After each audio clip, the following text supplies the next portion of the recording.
Well, hi everyone, this is Rusty, and today I'm going to start with just a little story. I was up on Mount Greylock walking my dog Rosemary, and the Appalachian Trail goes over the summit of Mount Greylock, so you see a lot of hikers up there. And I saw a through hiker, and he was talking with this gentleman who looked like maybe he was in his mid to late 60s. And all I caught of the conversation was the gentleman saying to him, "Yeah, I'd love to through hike that, but I'm just too old." Well, let's talk about that today.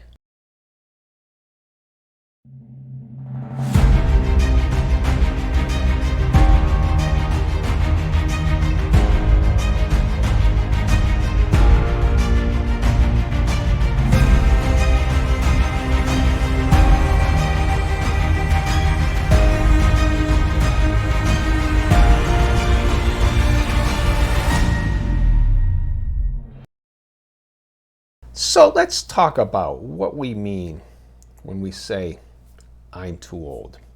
Well, human beings speak in a shorthand for a lot of ideas. We can't give all the details of what we mean at any one moment. I remember watching a video when I was in like second grade or something, and the narrator of this science video was saying when somebody says that the sun rises in the east, they don't know what they're talking about because the sun doesn't rise. It's due to the Earth's rotation. He went into the explanation.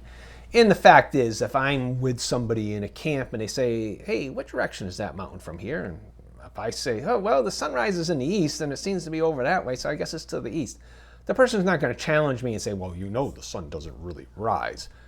It's shorthand. We all know what that means. So I like to think of it when somebody says, "I'm too old," they're really saying, years of accumulated stress and insult and injury to my health and my body just make it inadvisable. The problem comes when people begin to believe that it is just age and age alone that is the reason we can't do something. So it's really easy to go out onto the internet and do an internet search and find the oldest records.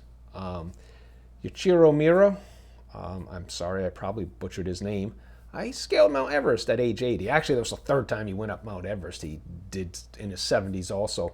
But at age 80, think about that, an 80-year-old climbing out Mount Everest. Ramon Blanco climbed the 7 summits at age 70. The 7 summits are the tallest peak in each of the 7 continents, and that includes Antarctica. So think about that, age 70. I don't even want to go on the cold, and I'm only 64. Pavel Rezvoy rode across the Atlantic solo at age 67. And he's a Ukrainian, and with what's going on in the world at the time that I'm making this video, the Russians invaded Ukraine. We don't know how that's going to turn out, so, just our thoughts go out to the Ukrainians. So I've met many through hikers in their 60s and 70s and 80s. But looking at these people, is that really fair to compare ourselves to them? I mean, there's 7 billion people in the world, and there's going to be aberrations. There are going to be people who are in the top 0.001%. And can we really fairly use them as an example to say, see, age doesn't matter? Maybe they have great genes or whatever. So let's take a step back. And I'm going to talk about 5 people who are my friends. I don't have a large circle of friends. Believe it or not, I'm actually pretty shy in real life. But I've asked each one of them for permission to just share a really quick little bit on each of them. So I've gone in alphabetical order, so there's no favoritism other than Dave is first. So just among my friends, this is Dave, and he's a retired engineer, and he's a few years older than me, so he must be in his mid-60s. And he's done 5,000 miles of biking 2 years in a row. And he said something like, to most cyclists that might not seem a lot. Well, I happen to know he's had to actually deal with health concerns, and this is actually an amazing thing. He never apologized for it. It is a fantastic thing.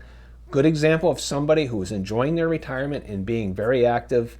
And I've known Dave for probably 15 or 16 years now, and just a wonderful person. It's great to see him enjoying his retirement and enjoying that biking.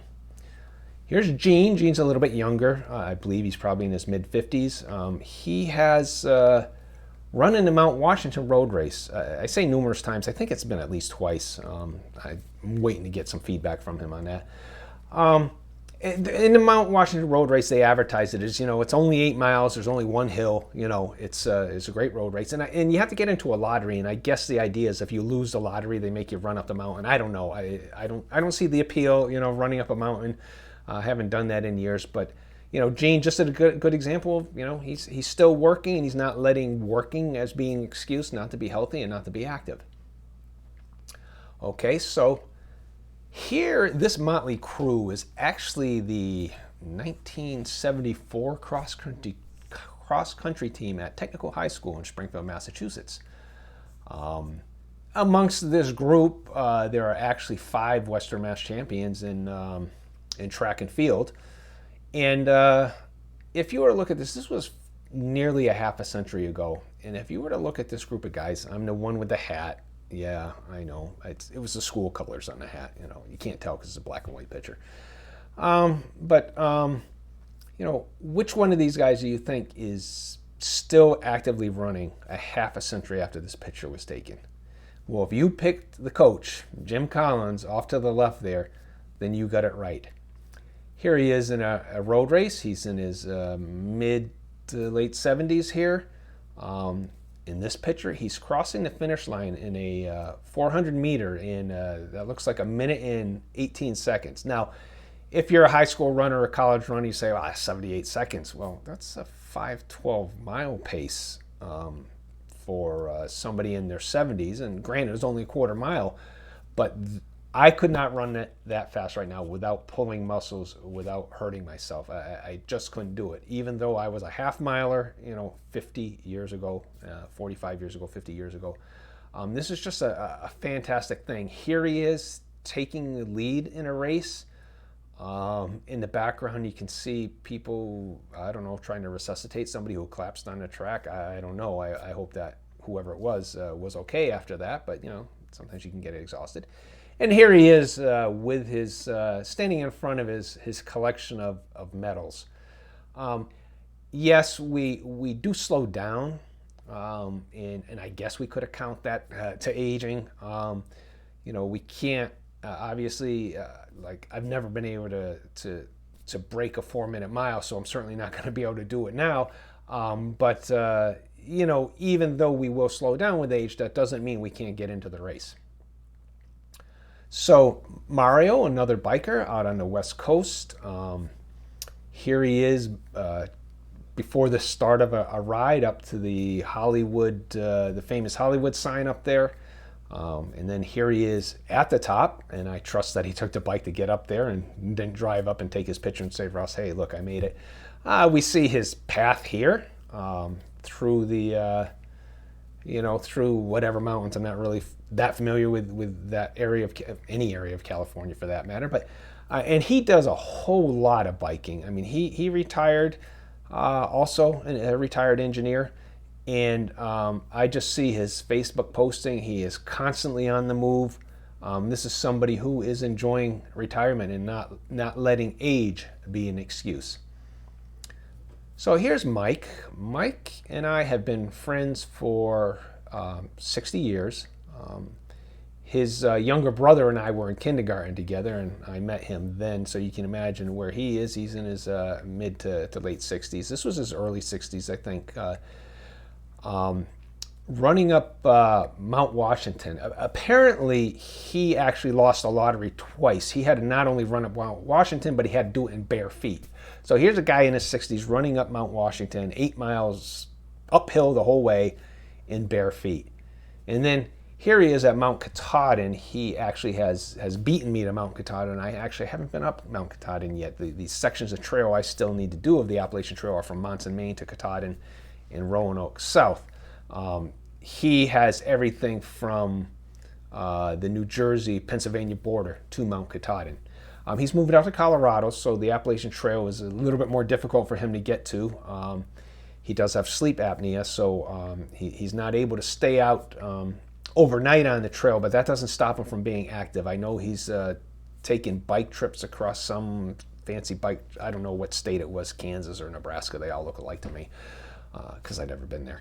But he does that, and he just doesn't let he doesn't let his age slow him down. Well, slows him down, I'm sure, like the rest of us, but it doesn't let him stop.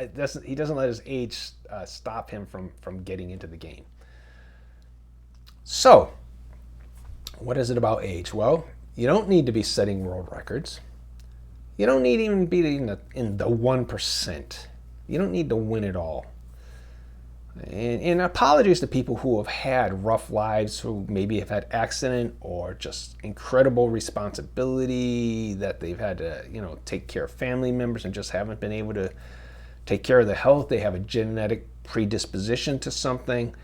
I understand that in some cases you're in your 60s, you can't do these things, but it's not because you're in your 60s or 70s or 80s. It's not because of your age. It's because of what life has thrown at you. And I understand that. We all have challenges, but age really shouldn't be one of them. I mean, the friends that I've shown, there's a heart attack survivor in there, and I've run into a lot of them out on the trail. There's a cancer survivor in there. Again, there's sleep apnea among them. It's just, the lesson here is, I think, that it's age, and age itself should not be a barrier to you getting out. And of course, I'm an advocate of hiking, so it shouldn't be a barrier to getting out and hiking. But if biking is your thing, or if running is your thing, don't let age itself be a barrier. So let's close with this thought. This is a sign my wife has up in her she shed, which is her room over the garage. Live your dream, do what you love, embrace every possibility. Print's kind of small from where I'm looking at it, so I'll leave it up for a few seconds and just consider that. Thanks.